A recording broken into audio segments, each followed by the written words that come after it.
rekan media, selamat malam.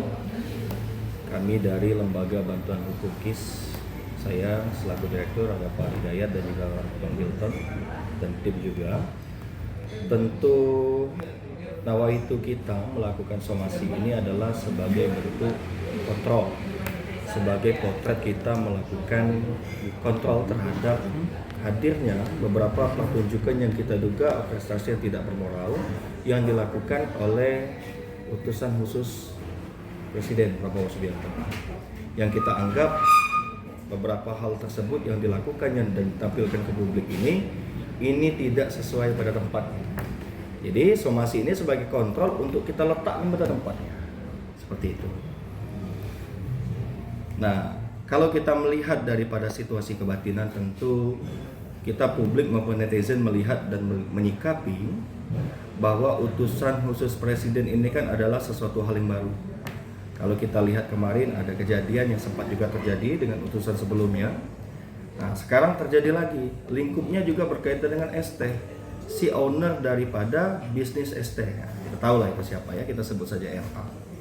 Nah, bagi kami, apa yang dipertontonkan tersebut kita rangkum tentu dalam 3 hal besar, sebagaimana yang kami sampaikan di dalam somasi yang mungkin sudah dibaca oleh teman-teman.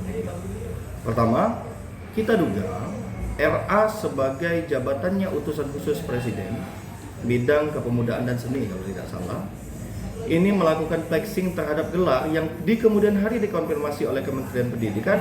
Ini tidak jelas kampusnya, tidak ada izin operasional terhadap kampusnya. Nah, sampai di situ tidak ada persoalan, teman-teman. Persoalan yang muncul ketika hal tersebut diflexingkan, seolah-olah gelar ini gelar yang sah, seolah-olah gelar ini berasal dari kampus yang memiliki izin operasional. Itu menjadi catatan kita pertama, karena sekitar 1 bulan berikutnya RA dilantik sebagai utusan khusus. Nah, seolah-olah tidak ada problem di sini. Itu yang pertama. Yang kedua, problem besar yang kemudian mengapa mendorong kami melakukan somasi ini terkait dengan ketidakpastian informasi. Nah, ada beberapa video yang beredar terkait arogansi patwal. Mungkin teman-teman bisa cek dan masih segar mungkin dalam ingatan kita. Ketika kita konfirmasi apa respon dari RA, wah saya nggak ada di mobil. Itu mobil dipergunakan untuk ambil berkas. Kalau memang dia tidak ada di mobil, RA telah gagal dalam melakukan pendidikan terhadap patwal pribadinya. Dalam hal ini tentu institusi kepolisian. Nah, kalau mobil patwal yang dikawal itu tidak ada isinya, maka berdasarkan hukum itu melanggar. Untuk apa patwal mengawal yang mobil nggak ada orang di dalamnya? Dalam hal ini berplat RI 36. Staf sus itu kalau kita lihat di dalam perpres mengenai utusan khusus dan seterusnya itu levelnya setara dengan menteri, teman-teman. Makanya plat dia itu RI 36 kalau tidak salah. Nah, sebaliknya, kalaupun RA ada di dalam mobil tersebut dan ada arogansi patwal di situ, itu lebih menjadi soal lagi. Kenapa hal tersebut bisa dibiarkan terjadi? Itu pertunjukan tidak bermoral yang dipertontonkan ke publik secara cuma-cuma, secara nyata. Yang kedua, dan yang terakhir, kita menyimak bagaimana kemudian RA ini meletakkan pada dirinya ini belum bisa membedakan mana dia sebagai pribadi dan juga mana dia sebagai entitas pejabat publik. Nah, kita belum bisa membedakan itu, sehingga tidak mengherankan kalau kemudian kemarin itu ada liputan. Dia melakukan konten di akun pribadinya, YouTube pribadinya dengan sesama artis. Itu melakukan flexing bahwa saya sudah membeli mobil baru. Di menit berikutnya itu di depan ada patwal yang secara nyata ada bunyi sirene, ada patwal di depan. Itu mengawal kepentingan pribadi si RA sebagai artis, bukan RA sebagai utusan khusus. Nah, ini juga yang menjadi kita persoalkan. Nah, teman-teman, sebetulnya hal ini bukan dalam kapasitas ada kebencian atau sekat kami terhadap RA sebagai pribadi, bukan. Tapi kita harus tahu, RA berasal bukan dari rahim pelayanan publik. RA tidak berasal dari rahim pejabat publik. Tapi RA berasal dari figur publik. Nah, jangan sampai RA mencampurkan kedua hal ini, tidak ada pada tempatnya. Nah, oleh sebab itulah kita mengingatkan dan mendesak Bapak Prabowo untuk melakukan pemberhentian, begitu. Dan ini tidak berlebihan, karena kalau ini diteruskan dan dibiarkan, RA ini kan bukan hanya sebagai public figure, tapi apa yang ia pertontonkan itu menjadi tuntunan. Nah, kalau yang ia pertontonkan itu sikap arogansi, rupanya itu dikonfirmasi, oh nggak ada, Saya kosong di mobil, kemudian dia bilang saya memiliki gelar dari kampus luar negeri, ternyata dia tidak pernah kuliah dan tidak diketahui asalnya dari mana kampus tersebut. Dan terakhir, kemudian dia buat konten kreator sebagaimana mestinya yang kita tonton, yang berdampak pada keuntungan pribadinya, itu menjadi potret dan juga menjadi opini bagi publik. Oh, rupanya kalau kita melakukan seperti ini nggak apa-apa, nggak masalah. Nah, padahal tugas, fungsi, dan kedudukan dia itu sebagai utusan khusus bidang pembinaan terhadap generasi muda. Nah, sekarang saya tanya sama teman-teman, bidang generasi muda mana yang memfleksingkan membeli mobil baru? Bidang generasi muda yang mana yang digunakan oleh LA ini dalam melaksanakan tugas sebagai utusan khusus Presiden Prabowo yang memberikan kebebasan untuk patron melakukan arogansi? Bidang generasi muda mana yang kalau kita memiliki gelar belum jelas asal-usulnya kita pamerkan ke publik? Nah, itu saya rasa belum menjawab. Nah, tidak lama dari kejadian ini kita masih mengingat dan segar. Ada juga kejadian dari utusan khusus yang lain. Bahkan kalau kita lihat, ini rasa-rasanya secara objektif belum ada unsur hukum yang dilanggar. Kalau RA saya jelas-jelaskan di situ. Pertama, dia melanggar Undang-Undang Pendidikan. Bagaimana dia mendapatkan gelar dari kampus yang tidak ada izin operasional dari Kementerian Pendidikan. Kedua, yang tadi, dia melakukan flexing terhadap dan difasilitasi oleh patroli pengawalan, yang tentu itu dari unsur kepolisian. Dan ketiga hal yang saya sebutkan tadi. Nah, maka dari itulah tentu tidak ada tawar-menawar lagi kemudian kami dalam Nawaitu memberikan kontrol terhadap Presiden Prabowo Subianto agar meletakkan utusan khusus ini pada tempatnya, yakni sebagai pelaksana urusan-urusan presiden di luar urusan kementerian. Begitu. Dan lebih gawat lagi, ini harus segera dilakukan karena RA merupakan publik. Tugas, fungsi, dan kedudukan dia itu sebagai utusan khusus bidang pembinaan terhadap generasi muda. Nah, sekarang saya tanya sama teman-teman, bidang generasi muda mana yang memfleksingkan membeli mobil baru? Bidang generasi muda yang mana yang digunakan oleh RA ini dalam melaksanakan tugas sebagai utusan khusus Presiden Prabowo yang memberikan kebebasan untuk patron melakukan arogansi? Bidang generasi muda mana yang kalau kita memiliki gelar belum jelas asal-usulnya kita pamerkan ke publik? Nah, itu saya rasa belum menjawab. Nah, tidak lama dari kejadian ini kita masih mengingat dan segar. Ada juga kejadian dari utusan khusus yang lain. Bahkan kalau kita lihat, ini rasa-rasanya secara objektif belum ada unsur hukum yang dilanggar. Kalau RA saya jelas-jelaskan di situ. Pertama, dia melanggar Undang-Undang Pendidikan. Bagaimana dia mendapatkan gelar dari kampus yang tidak ada izin operasional dari Kementerian Pendidikan. Kedua, yang tadi, dia melakukan flexing terhadap dan difasilitasi oleh patroli pengawalan, yang tentu itu dari unsur kepolisian. Dan ketiga hal yang saya sebutkan tadi. Nah, maka dari itulah tentu tidak ada tawar-menawar lagi kemudian kami dalam Nawaitu memberikan kontrol terhadap Presiden Prabowo Subianto agar meletakkan utusan khusus ini pada tempatnya, yakni sebagai pelaksana urusan-urusan presiden di luar urusan kementerian. Begitu.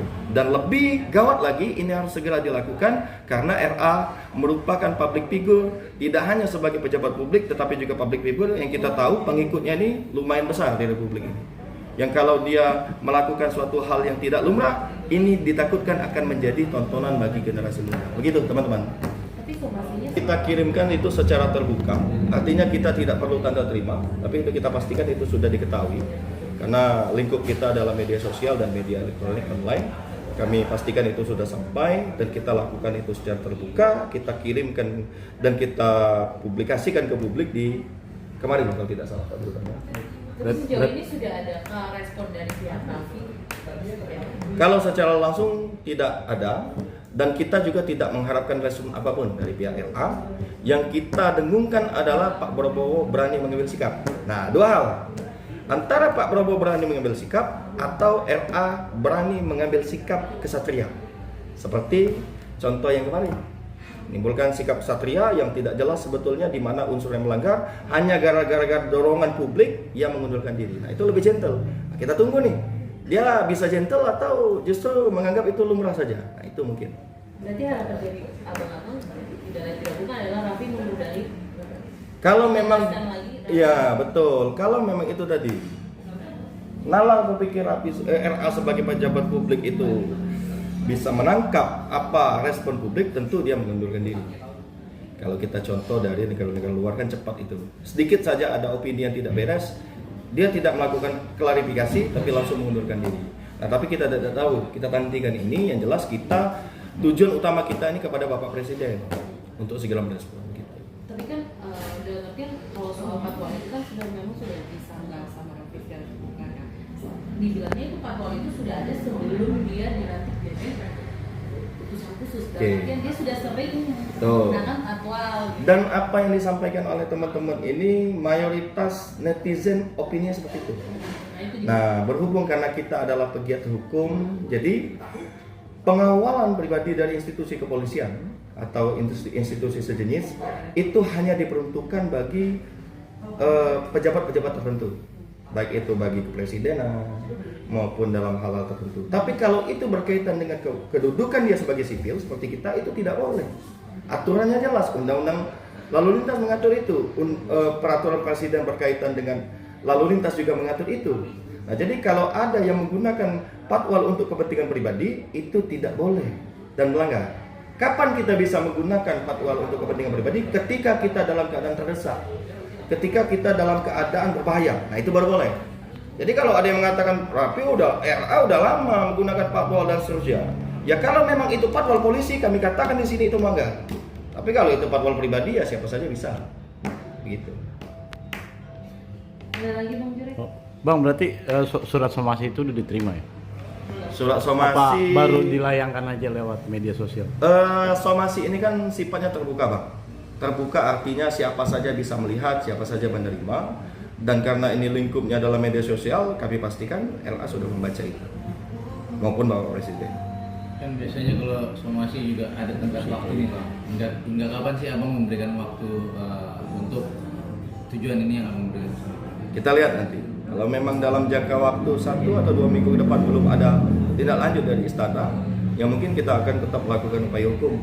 Kita lihat nanti upaya hukum seperti apa. Tapi mudah-mudahan karena ini sama-sama dari utusan khusus kemarin kan sudah ada contoh. Nah, mungkin dia tidak perlu mencari contoh lain. Ketika memang dia kesatria, ya dimundurkan diri aja. Itu aja. Berarti ke depan ada kemungkinan juga Abang menyurati ya? Untuk ke... Tidak hanya menyurati, mungkin ada langkah hukum yang lebih konkret. Gitu. Kalau tidak ada respon dari pihak. Betul. Dan kami membuka kepada semua warga ya, kepada semua netizen, kita memang punya kewajiban untuk melakukan kontrol terhadap pemerintahan.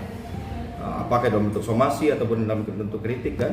Asal memang yang kita serang ini bukan pribadinya, tapi jabatan publiknya itu. Kalau dia sebagai artis silakan Bang. Dia mau ngapain aja bebas, tapi karena di situ ada gaji kita di situ. Pakaian RA sebagai utusan khusus yang disiapkan di istana itu berasal dari pajak kita. Gitu kan? Sehingga kontrol karena kita yang membayar gajinya, kita yang bertanggung jawab atas segala hal yang dilakukan dan kebijakan yang diambil, maka kita tetap memiliki hak dan legal standing untuk menegur. Saya pikir ini adalah instrumen kontrol yang biasa saja. Bang, nih kalau dilaporkan kena pidana atau perdata atau apa sih ini Bang, dan kaitannya dengan pasal berapa? Kalau untuk hal-hal ini tentu kita bisa mendorong ini sebagai perbuatan pemerintah yang harus segera diambil. Jadi kalau ini ranahnya mau kita klasterkan, mungkin ini bisa lah kita tarik ke administrasi untuk kita dorong pemerintah melakukan mengambil kebijakan atau mengambil sikap untuk memberhentikan salah satu unsur penyelenggaranya. Gitu. Oke. Oke. Terima kasih Bang.